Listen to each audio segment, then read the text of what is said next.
Hey, what's up, BB Fighters? Today I'm joining St. Louis Gopnik over at their Millstem event over at Wildcats Paintball. So I actually got lucky to get teamed up with the sponsoring team here, and we're just kind of going out here. First game, it's kind of a Millstem game, and we're just trying to capture different points throughout the field. So actually really early on, the field is kind of large, but kind of the spawn points were a little close, so we immediately kind of got some light engagements. Right here, I'm just readjusting my sling. Brandon, let me know what you got when you get one. We're not going to see shit from over here.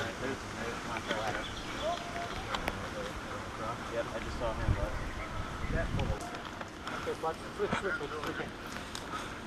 Even though we got some light engagement here, we eventually kind of came to an area here where both our teams kind of met, and we just kind of exchanged some fire here, you know, back and forth. No one really kind of getting anybody out. We're just kind of taking it kind of nice and slow and easy.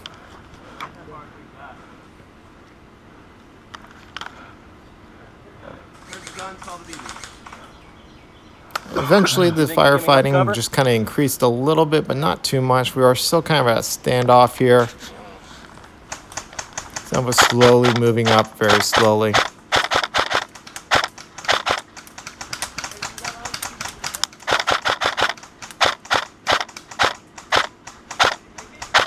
With all this heavy foliage, you know, we're firing a lot of BBs, and a lot of them are just hitting the trees and the brush and stuff and not actually hitting anybody, but at least it helps kind of keep some people down.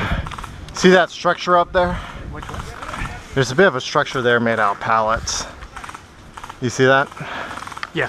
All right. I have a feeling that's kind of where they're basing around. Or down, somewhere down. Yeah, somewhere around there. Yeah, they've kind of. I'm seeing some BBs come this way. They're somewhere out. They're somewhere out this way. Somewhere down or... I see some movement in those pallets, by the way.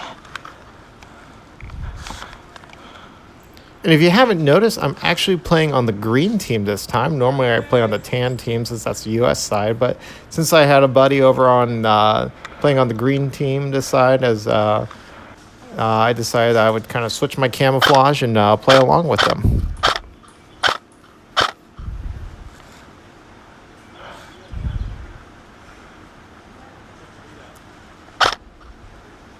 It's always a lot more fun playing with a group of guys that you kind of know, or at least kind of know that you're supposed to team up with. Makes it a lot more fun. They're out of my range. But there's a tree right over here, the one that's painted with a bunch of pink. You see the one with all the pink paintballs? Just two guys behind there. See it? Okay. Hey.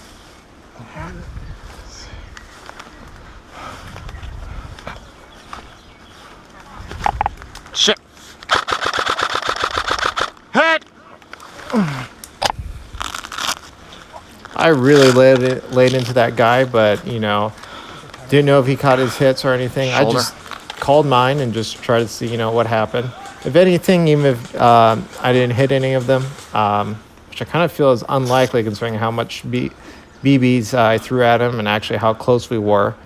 You know, at least, you know, regardless of it, you're probably kind of scaring him away if none of them hit or he wasn't calling his hits. I just kind of throwing that firepower there will kind of stop the movement of the entire team. So overall, that wasn't a bad trade-off. I got something done. Right in front of me. But most of these Millstem style games, they do tend to be a little bit more slower. Maybe about 60 meters. Oh.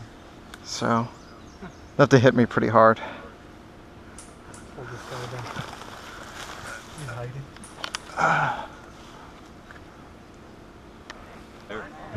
Alright, we got a big Eventually, we pulled out of that area since it was pretty much on standoff. So we were trying to figure out where could we go.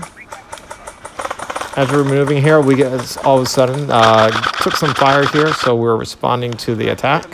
Yeah.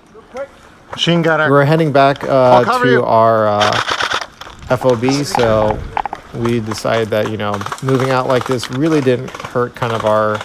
We weren't really losing ground since we were already heading back there.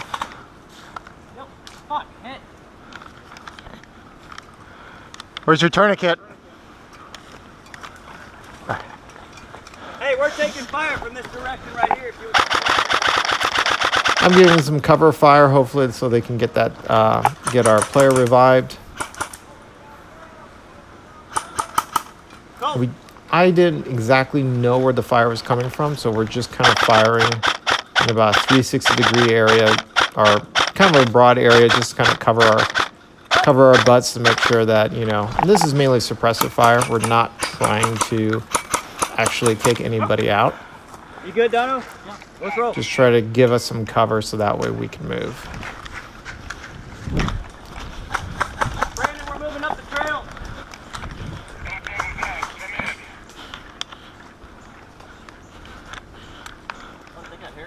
Let's go! All right, so we made it back to our FOB. We relinked with one of our players who got completely taken out. So we're kind of making a plan here. Something that's always really important to ask, though, is where the actual boundaries are. So you'll see that there's a lot of these boundary lines here that are actually set up. And here I am just kind of refueling and re-eating. But if you look, there are some boundaries here. Tapes here to kind of separate the field. That is only in use when they do open play here. They actually said we could have the whole entire field to use. So those boundary lines there were just more for when they do more open day play. But we were kind of free to move wherever we want. So you'll see us kind of take advantage of that. And we start kind of moving past those boundaries, and we start trying to do, essentially we're going to move out kind of deep into the woods, and we're going to try to outflank the enemy.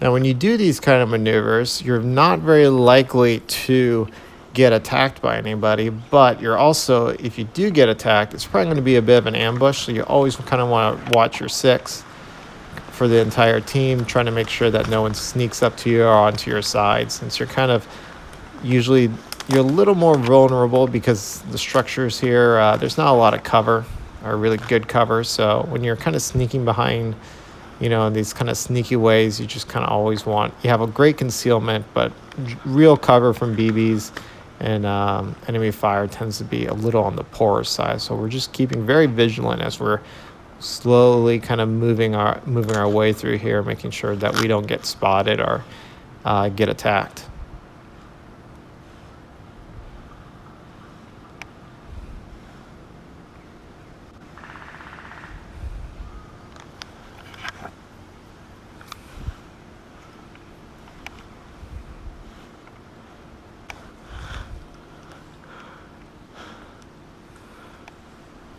And we're slowly beginning to hear some fire here, so we're thinking that, you know, the enemy, or at least the battles that's going on right now is relatively close.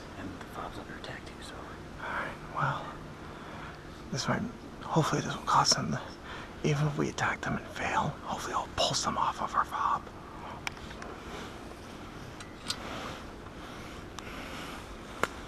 So our current plan here is that we think at the current time that we could probably outflank and sneak up on the enemy, and then even, you know, and attack them. Even though, you know, we're looking at the bigger picture, we know our fob is kind of being attacked right now, and they're getting a lot of pressure. We just feel like, you know, if we could attack them here, it's going to kind of catch them off guard. We'll take a few of their guys out. That also caused the enemy to kind of pull back some of their troops and players back over here, thinking, you know, they're vulnerable over here. And hopefully that will relieve some pressure off of our fob.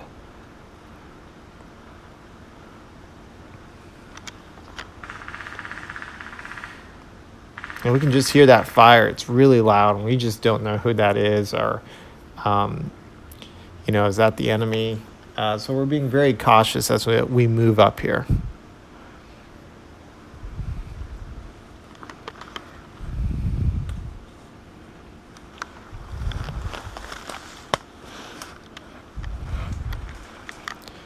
Once we move up here and we kind of figure out where the fire fighting's going on, it turns out that loud noise was actually one of our guys and we just ended up relinking. We didn't actually get to flank them. Our teammates were successful of actually pulling up here, so we just kind of relinked with them and rejoined them.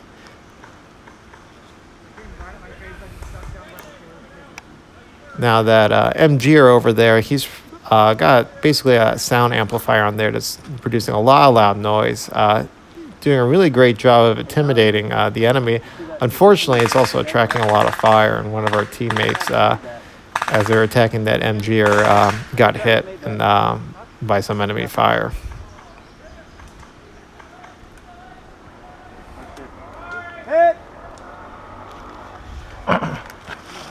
He got hit. Thankfully, I was nearby. And it was that lucky BB that went through all that brush. And I'm just going to patch him up here. Brandy, get moving then. All right, there you go.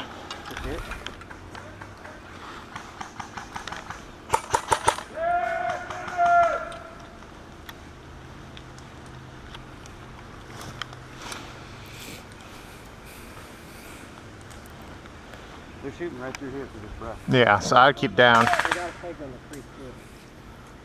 keep my head down here. As you can see, there's kind of a small river or a stream that's separating us from the enemy. And it pretty much kind of, that acts as a pretty effective movement barrier between us and them. There is a bridge, but that tends to just kind of be a funnel of death over there. That just tends to, you have no chance of getting across it. So we're mainly just trading a little fire here and there. We did get a few guys down into the stream to try to cross it, but they the pretty bridge much at the end of the day just kind of got pointing stuck it. down there.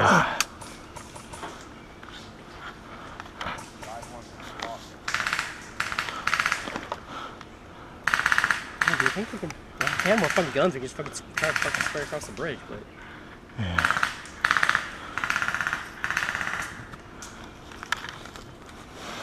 hey, Rock, what am I like 4? We're just kind of probing here and there, trying to see if we can get angles on the enemy. That movement barrier just really kind of locked us out from crossing the other side.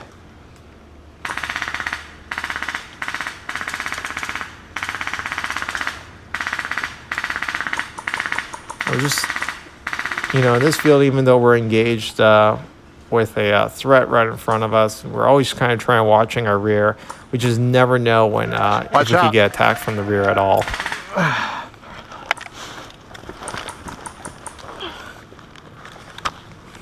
This is one of the things I really like about more of the milsim style plays that allows you to medic people, is that when you get hit, it's not you have to walk all the way back. You're just out of the game for a little bit till you get patched up, and then but if you get hit again, you're gonna have to walk.